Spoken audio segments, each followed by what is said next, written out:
If we stick together, all of us will win. Welcome back to Should You Watch This with the Popcorn Priest. I'm your host, Chris Compton. That should be my new mantra for 2020. That should be all of our mantras for 2020.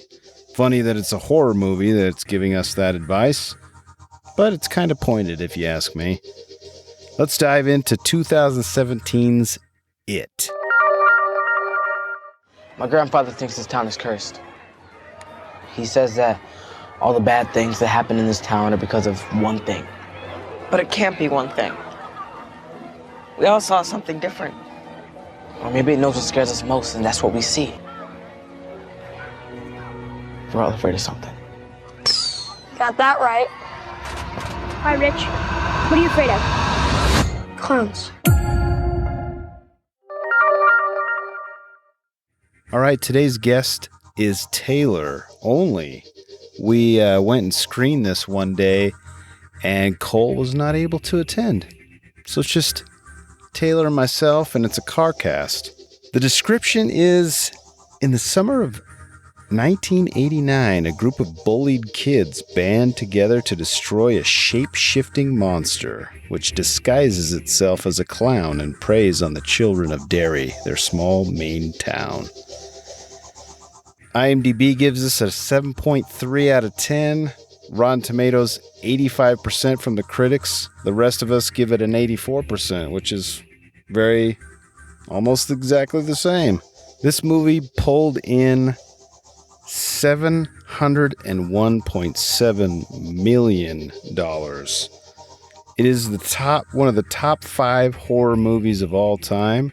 To give a comparison, It Chapter 2 was 16th on the list, and it had a budget of $35 million, so very successful horror film.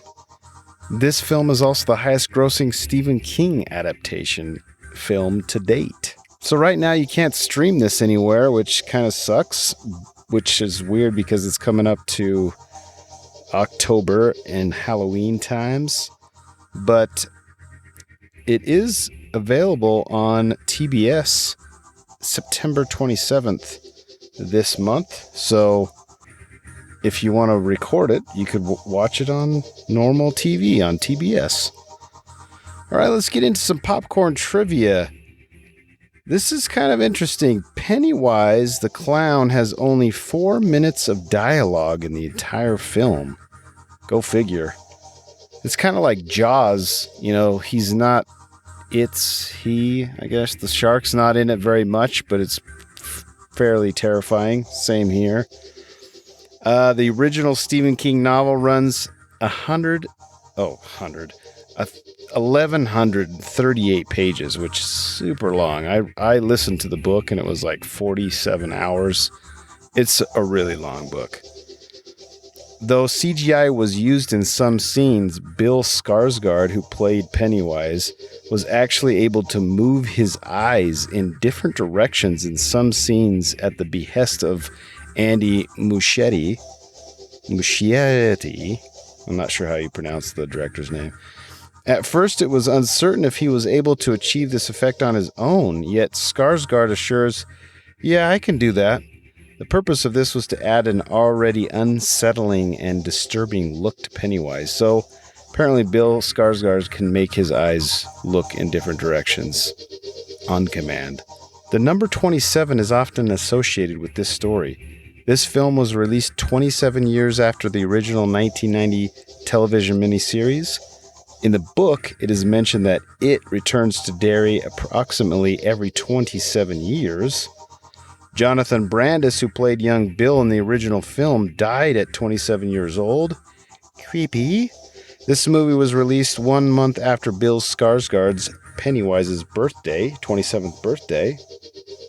Jaden Martell, Bill, Jeremy Ray Taylor, Ben, and Nicholas Hamilton, Henry, are all 27 years younger than the actors who portrayed the same characters in the miniseries. Jonathan Brandis, Bill, Brandon Crane, Ben, Jared Blankard, Henry. Those all actors are 27 years younger. The official U.S. release date is 9/8 2017, which you add 9 plus 8 plus 2, 0, 1, 7 equals 27. Creepy. The second film will be released on 9/6/2019, also adds up to 27. Ironically, I should have released this as my 27th episode. It's my 28th, so balls on that. The last thing I wanted to mention is Bill Skarsgård had admitted that he was so into his performance as Pennywise that he would have constant nightmares during and after production. So with that, let's get into our review of It from 2017. Ba-ba-da-ba-ba-da-ba. Welcome back to another episode of a special CarCast episode. Special CarCast episode of the Popcorn Priest. Today we only can feature Taylor, as Cole is babysitting currently. He's pretending to be an adult. He's not. Yeah, he is not an adult. He is a large. He's a large child. Yeah, large, broad-shouldered child with a deep voice. Well, holy cow! I just ran a stop sign. It's not a real stop sign. It's a parking lot. These laws. There's no law here. We just went to screen It in Dolby Atmos, and holy cannoli. So to give you some backstory, Cole, the gentleman that normally joins us, he recommended that I listen to the book, which is over 1,000 pages, which equates to 45 plus hours of a man reading to you. Yes. Actually, there were a lot of it was really good. Like that he did the voice, like it was good. It was like a radio play. Not that. It didn't have multiple people. Yeah, but it was pretty. It was a well done book on digital format. And then you, Taylor, you read the book. I read it. Yeah, I read it over the summer. And I know Cole read it or listened to it as well. And then I sought out the miniseries, which was very weird and very 90s. But I felt like it. The miniseries, which I have not seen, nor I don't think is cool. It's dated, but I think they did a really good job considering. I think they probably were able to do like a better job, at least in terms of like including things, just in comparison to this, where they compressed a lot and had to cut a lot and modify a lot to make it fit within the constraints of a normal movie. It's like that thing. Like you couldn't do a 3-hour movie of that. I don't think people would stand for it. No. It would not make its money back. What was that? Grindhouse? That's a great example. The type of movies that the audiences are just not going to sit through a 3-hour version of it. They just won't do it. And that miniseries was like multiple nights. It was like 4 hours. Total. Yeah, 4 hours. I mean, you could take out commercial breaks, it's like. I think that's probably, I haven't seen it, but it's probably, did it feel like it was shot around the idea of commercial breaks? Oh, yeah. Yeah, for sure. It's like old Star Trek episodes where they're like these cliffhangers that fade to black that are really weird and like watching it on like modern streaming services. Yeah, it definitely was made for TV. And from what I read, there was a lot of, in its day, there was a lot more blood than normal, a lot more. But nothing like this, I have to imagine. Oh no, this was like hard R. Yeah, very hard R. But at its time, it was pretty intense for people.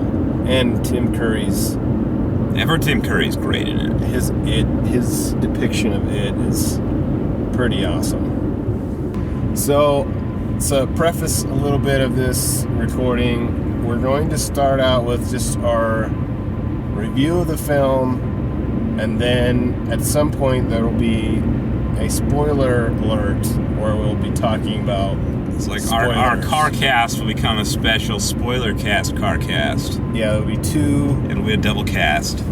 2 sections, and we will let you know if you haven't seen this, turn it off and go seek it out and watch it or read it or... Oh yeah, we'll be spoiling the book too. Oh yeah. We'll be talking... So if you care. Yeah. I've seen the miniseries, I've read the book, you've read the book, you've seen this new movie. Like, we will be spoiling all things. And there's a fair amount you could spoil. If you just saw this movie, there's a lot you would not know about, like, the overarching story.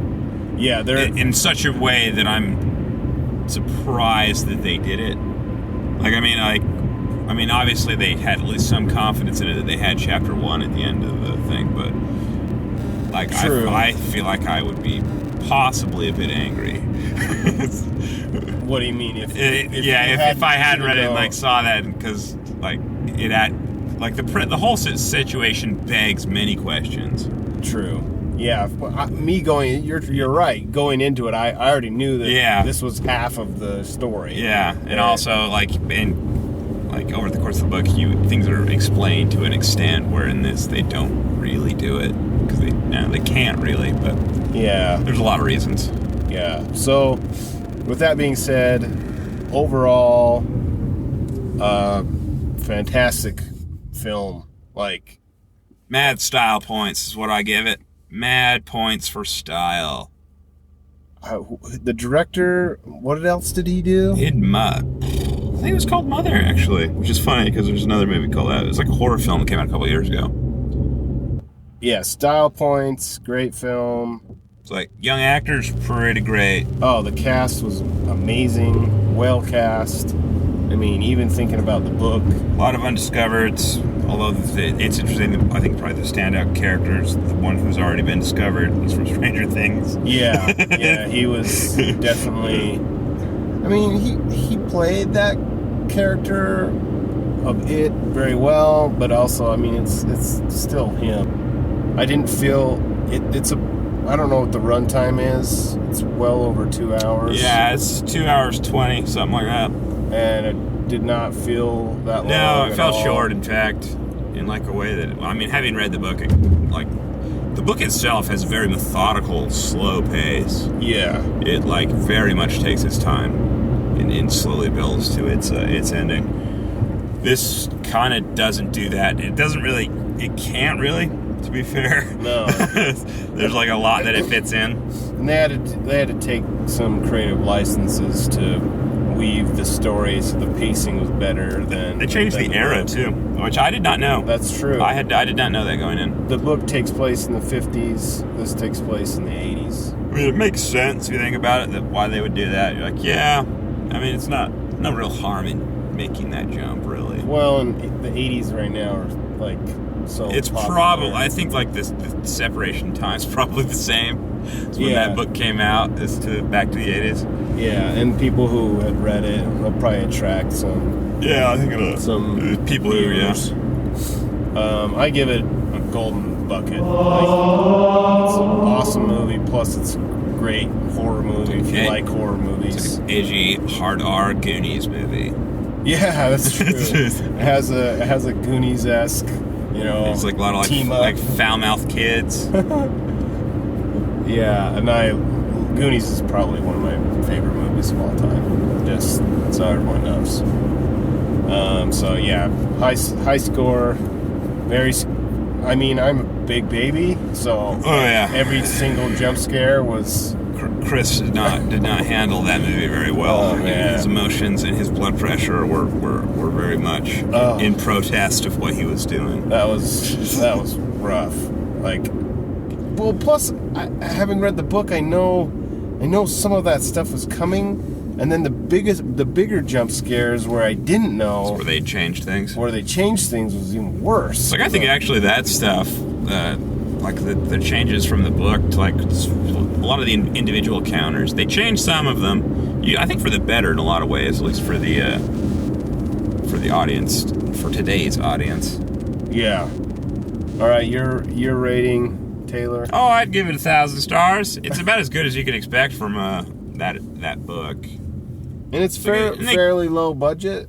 I mean, yeah, it was like $30 million. It's like for an R-rated film, though. It's like, especially a pretty effects-heavy one. Yeah, I mean, I guess it definitely had money to do it, but it wasn't like a big budget film. Probably helps that they had a bunch of unknowns. Yeah. But 1,000 stars, Golden Bucket, super cool. And we saw it in Atmos, so that added to the whole experience of listening to all this. Yeah, I don't know if I noticed the extra speakers so much, but the quality of the audio I did. Like, there's no rattling. Like, everything was like, yeah, it's just really, really high quality sound. All right, this is probably the point where you should turn it off if you haven't seen it, because we're going to talk about the book. We're going to talk about the movie. It's going to be a spoiler cast. The changes. Car cast, spoiler cast. Yeah, so if you don't turn it off, it's your own freaking fault. Yeah. Now we can speak freely. Did you edit there? Is it like clean cut? No, there's no editing. No editing? We just barely got a better mic, let alone like there's no editing. Think twice before I appear on this production again. Demand my name be associated with quality, high production. Yeah, this is high production rolling in 2004 Honda Civic and somewhat crappy. Whatever. You've got yourself a car cast here. It's like, are you holding your phone right now? No. Nope. Your phone is holding itself. With an awesome mic. Holy cow. So, some things that I had problems with. The CGI, I mentioned this at the end of the movie, but the CGI where Pennywise bites Georgie's arm off, that took me out of the scene a little bit. I didn't notice. Yeah, it was just, I get that his mouth gets all crazy and big, but like, it just looked weird. But anyway, that was something that I noticed. I thought they did a pretty good job of like the shape-shifting stuff. Yeah. Like, I felt like reading the book, like the image I had in my mind was like very cartoony. It'd be very difficult to actually have that like be scary and not just like weird. Yeah, because Stephen King uses the classic Universal monsters. Yeah, there's that, which I had assumed they had changed just because.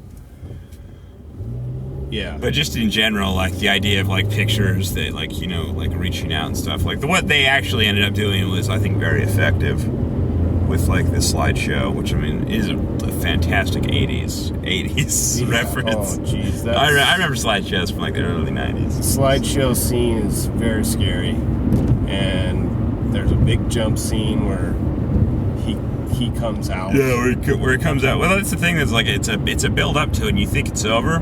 And then it isn't, and that's probably the most effective scare in that movie, and in my opinion. Great. It looks great. It's there's a sense of like unreality to it, but not like in like a really terrifying way. It's like cartoony, but not. It's something you have to watch in like slow motion or something because it's very quick as well.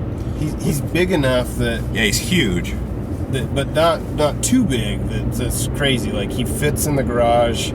He's terrifying the kids. Oh, yeah. And there's a lot of quick cuts, but not too quick that you can't, settle on how big he is. In, this situation and, all the kids freaking out. Jeez. Really, really good.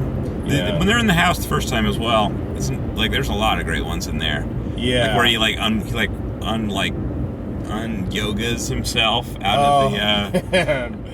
That was cool. That was really cool. Yeah, that's really effective, way of showing how not human that character is.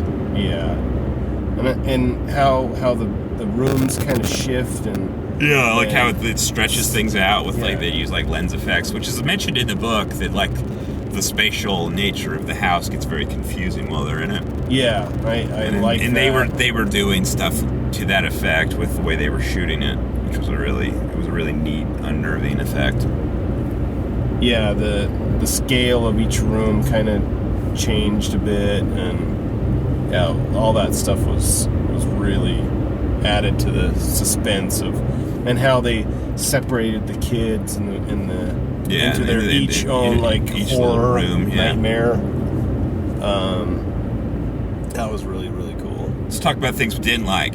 So, I didn't like how they Mike's the African American character in the book. He's the one in charge of, or he's taken it upon himself to. Yeah, in the interim years in the books, he's researched because he's the one who stays in the town. Everyone else moves away at some point. Yeah, and so like interspersed within the novel itself is Mike writing and documenting like interviews he's had with old timers in the town, and research and stuff. And instead they just pass that all onto the fat kid, which kind of works.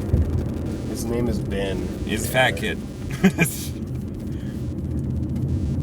I didn't like that the fate of Georgie was not clear. I mean, it was obvious, but like in the book, they know immediately that he's dead. They just don't know why. Like they know that there's some horrendous accident. They find his body. Yeah, and they bury him. So they know he's dead in the book, and so it's. I think that was. I don't know.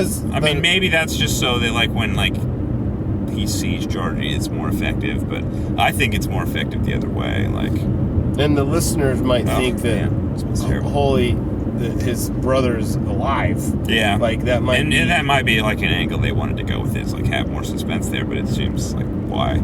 Yeah, yeah, maybe. Who knows? I for sure would have liked to have, had it be clear cut. Yeah, and it misses a lot of like the character building and just kind of like the childhood like throwbacks that the book had a lot of. Like they don't really hang out in the Barrens that much. Yeah, which is a key thing in the book. That's true. It's like they didn't build the dam, they didn't build the fort. The fort was way bigger in the book. Yeah, like there's a lot to it. That's actually used to explain like some of what it is as well. The other thing that I didn't like was I'm trying to think what else. I mean, it's just so fresh in my mind. It's just really quick. Like I mean, like every complaint I have about it, it's really just kind of. Yeah, it's just like it has to do with the fact that they made a movie out of it. Yeah. It's like they had to compress the time frame. They had to cut subplots and character development, like stuff that's like, it's unfortunate. I am glad that they cut the gang. Oh, the sexual sex gang. The loss of innocence. Yeah, that was nice to not see. They would never have done that. The miniseries wouldn't have done that. Didn't do that either. They would never do that. It's so weird. It's too weird. Yeah. It's so weird, and it's you're uncomfortable. It's out of nowhere too. You're just like, oh, okay, I guess this is happening in the book. I hope no one else hears me listening to this. You're gonna get on a federal list. Yeah, it was uncomfortable. In the book, I didn't even want to talk about it. You just figure that out on your own, because holy crap. It's not in the movie, and for obvious reasons. Yes.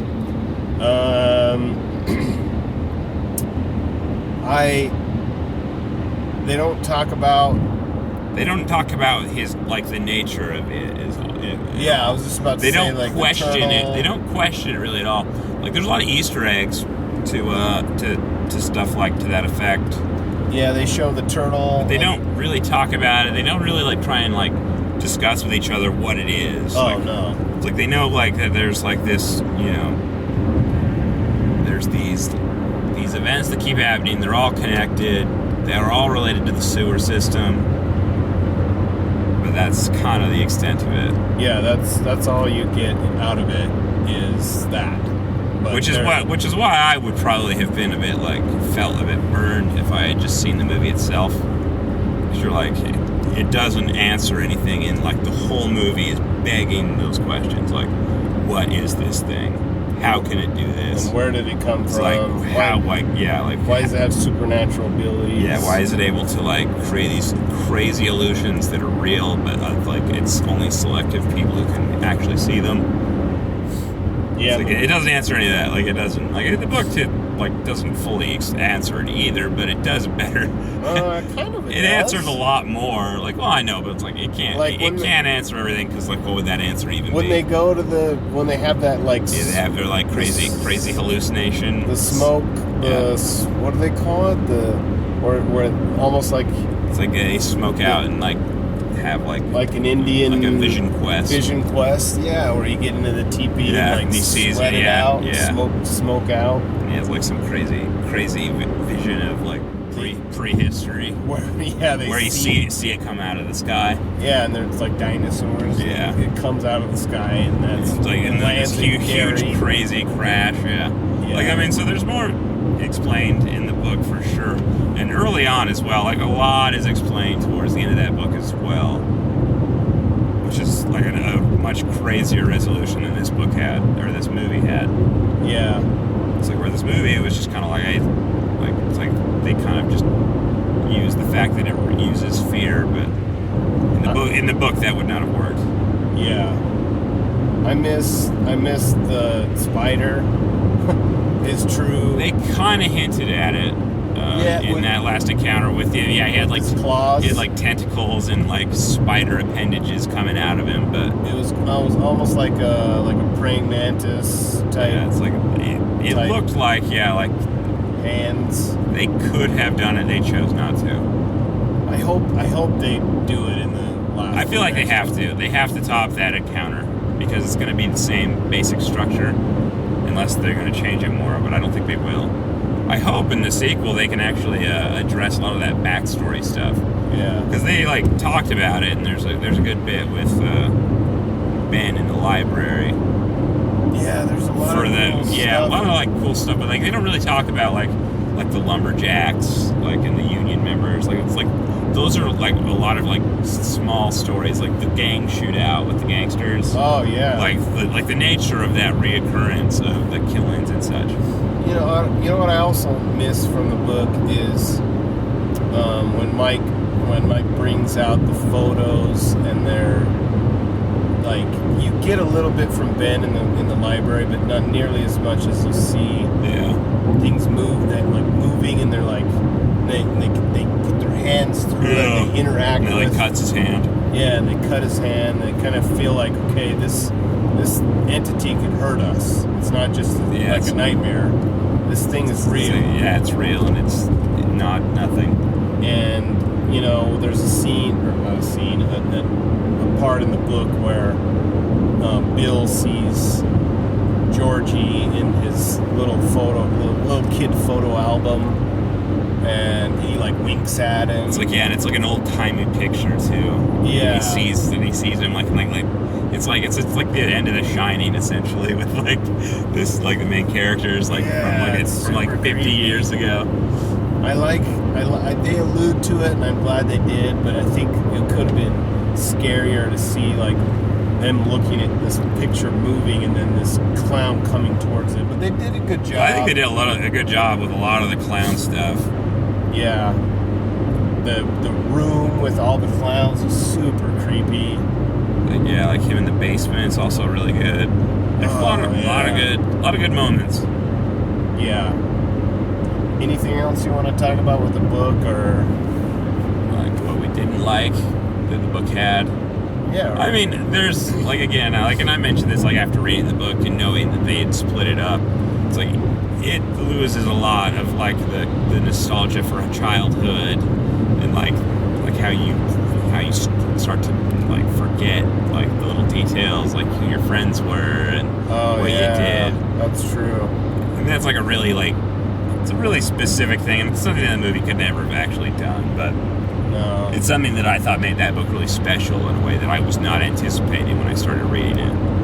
And the thing is they allude to it a little bit with Beverly's comment at the very end, but it's very faint, and if if you hadn't read the book, you wouldn't have. You wouldn't pick up on that at all. No. Like the only thing would be like, hey, I remember doing stuff kind of like that as a kid. Like, so I remember like when a bike was my only form of conveyance. Yeah. It's like I mean, it does that and it has that, but didn't have the same with the gun, which I thought was unfortunate. Where they he takes his dad's like a PP Walther or something like that. Yeah. PPK. Anyway, just a handgun. And they had multiple encounters with it, and they had to find those like silver, which is an interesting point. It's a subtlety that I don't know that they could have done in this movie, because the reason they did that is because they knew it was a werewolf. It was a werewolf. And it was they believed it would work. Yeah. Like that was like the key reason why that was an effective weapon, is they believed it would work. But I think they could have done it. They could have done that similarly in the movie. Like they could have. Because I like the idea of what's the guy's name with the inhaler? Eddie. I like him thinking, okay, if I think that something's gonna be scary and he uses that against me, if I think that this inhaler is acid and I spray it at him, it's gonna melt his face. Like, that's really cool to me, because you're using you're using the things that abilities to its disadvantage, because it has its own rules. Exactly. And they could have used that against him, which is what they do. And it's what they. Because this one, they're just kind of beating him up. Yeah, they're just kind of hitting with like bats and stuff. We're not afraid of you. I'm gonna hit you. Fine. It makes sense, because the way that encounter actually happens, in the book, when they're kids, would have been way crazier and would have begged way more questions. True. It's they're crazy mental duel and some crazy planescape. There's no way they could have made that work without people going what the hell is going on? And there was a lot what's the I don't know, I keep forgetting the names, but the guy, one of the bullies that gets killed right away, he doesn't die until the end. No, and he has one of the creepiest. I'm not surprised they cut that out at all, but that is one of the most disturbing things in that book, is that character, and they cut it out entirely. The fact that he tortures animals, his brother, his story with his younger brother, the fact that he is very, very much just a pure psychopath. That reminds me, which that is horrific in the book, and I still can't get it out of my brain. But the fact that I keep forgetting now. The main bully. Yeah, he appears to have died. He's dead. That's the impression. Yeah, which is an important point for that second chapter, because he's a driving force in it. Yeah, he comes back to help. He is imprisoned in the future for having murdered his father, which he did do in this. Yeah, and then they pin the rest of the murders on him. They pin the rest of the murders on them. So he's in for jail forever. But he's insane because he hears voices. And I liked in the book where you're not only, it's kind of like the movie where you're not only afraid or being chased by this supernatural being, but you're also being chased by this killer. Yeah, and it's very much multiple ways of trying to get at him. Yeah, and they kind of seem to be doing it, where it gave him the knife and everything. It was it's acknowledging the fact that he doesn't have as much power over these kids as he would like, and he needs help. And he's using this external force. But it doesn't seem like they really, because the reason that they go to the well is not because they're chased there, the way that they are in the book, where it's an impromptu thing that just happens because of the way that they get run up on. And one of the other more terrifying parts of the book that is not in the movie that scared me the most was Stanley's going to the standpipe. Yeah, the water tower thing. Yeah, that was really messed up. Oh my gosh! And he's it seems like that's kind of what they had that one bully see, when he went into the. Yeah. It seems like it kind of is, but it wasn't as effective because I mean, because it's set up so well where he hears something and he's just out by himself looking at birds. He's got his book with him, and he goes up into the doesn't realize that the door shuts, and he goes up a couple of stairs. And there's carnival music, and it's like being pulled towards it. And then he hears these footsteps, and then he sees these two kids that are just all rotted out, and like he's freaked out. And then he hears Pennywise. He runs down, and he has to use. He uses his calm from his to be able to open the door, because the door from invoking the names of the birds, because he starts yelling. It's his comfort, names. his knowledge, which is nice because it helps paint the picture. It also explains how works in a lot of ways, and they kind of I feel like they simplify it in a lot of ways, which is it feeds on fear, and it's kind of, but it can kill you either way. Because if, in fact, there's that one kid who gets killed in the book who, tries to, is wait a minute, he's not real. Yeah. Because this swamp thing can't be real. Yeah. And it doesn't matter, because he's killing him anyway. Yeah. Yeah. So, I mean, there are changes that, if you're going to make a movie out of it, they did a great props to them for making, they did a great job. Amping up the style, making it hard R, not making it some PG-13 crap. It's lots of kids swearing. It's always good. There's a lot of people who try to adapt books, and it just doesn't go well. And they did a great job, even though it's not. They're not 100% faithful. And I still thought it was a great. I can't imagine how they could be. It's one of those. It's not a short story. It's just not. It's so long. There's a lot to it, and splitting it up. It seems like it's. It makes me wonder though, if in that next movie, if they would have the kids back for some flashback scenes. They could. I hope it's conceivable, and I hope they do. It'd be nice because you could also flesh out that time better as well. I hope they do, because I did like that in the book, how it's everyone has is they're going back to Derry to after they were called. It's they each have their moment where they remember and then they're reliving their childhood on a plane or in a car. Yeah, and I hope they pick. They cast the older generation like they did the younger generation, because they could get it really bad. That's actually something. That's a greater point, because it feels like it's a lot easier to cast unknowns for kids. Mm-hmm. You're in this case, you're supposed to be casting people in their mid to late 30s. Really hard to do that and not have it be a known actor. Yeah. For that age, you could do 20s. Yeah. But if you're gonna have people 20 playing almost 40, that's a hard sell as well. So it's gonna be that's gonna be key. It'll be interesting how that plays out. It's gonna be a hard one to make it as good as this one. Yeah, it might even be worse. But they'll have more money. It's true, because this made $100 million. Over $100 million, which means that in 1 week they could make the next one 3 hours long. Have flashback stuff. That'd be cool. Yeah, it would be cool if the kids are in it, and I hope they bring them back. But they closing lanes at night now, or what? Yeah, I guess. Well, that is way longer than we've ever done a podcast. Carcast spoiler cast special edition.